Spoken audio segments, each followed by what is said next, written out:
Halo teman-teman. Nah, di video kali ini saya akan menerangkan sedikit terkait apa sih strategi inovasi pendidikan itu.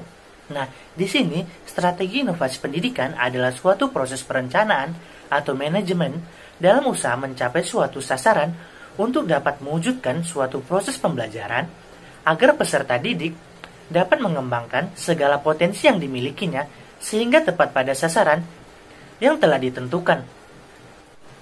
Nah, berikutnya adalah jenis-jenis strategi inovasi pendidikan. Nah, jenis-jenis strategi inovasi pendidikan ini terdiri dari 4 jenis. Yang pertama ada strategi fasilitas, yang kedua ada strategi pendidikan, dan yang ketiga ada strategi bujukan, dan yang terakhir adalah strategi pelaksanaan. Nah, yang pertama ada strategi fasilitas, di mana strategi fasilitas digunakan untuk mencapai tujuan perubahan sosial dengan mengutamakan penyediaan fasilitas baik sarana prasarana dan sumber daya manusia atau SDM dengan maksud agar program perubahan sosial akan berjalan dengan mudah dan lancar. Jadi di sini strategi fasilitas lebih cenderung kepada penyediaan fasilitas sarana prasarana dan sumber daya manusia agar program perubahan sosial dapat berjalan dengan optimal.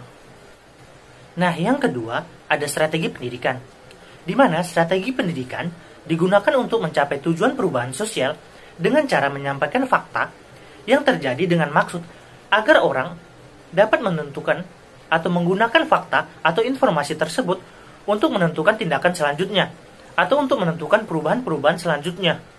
Jadi di sini strategi pendidikan digunakan untuk perubahan sosial dengan menggunakan fakta-fakta atau informasi-informasi tertentu guna menentukan tindakan yang dilakukan selanjutnya.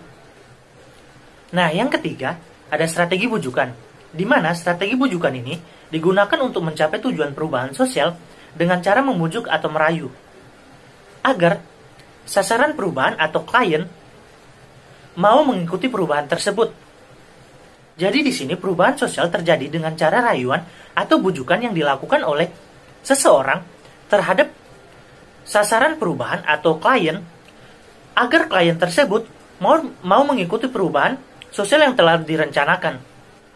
Nah, yang terakhir ada strategi paksaan, di mana dalam pelaksanaan perubahan sosial dengan menggunakan strategi paksaan ini, artinya dengan cara memaksa klien atau sasaran perubahan untuk mencapai tujuan perubahan tersebut. Nah, contoh dari strategi paksaan ini dapat kita lihat pada era pandemi ini, di mana seluruh elemen pendidikan dipaksa atau dituntut untuk dapat mengoptimalkan pembelajaran berbasis daring pada saat ini.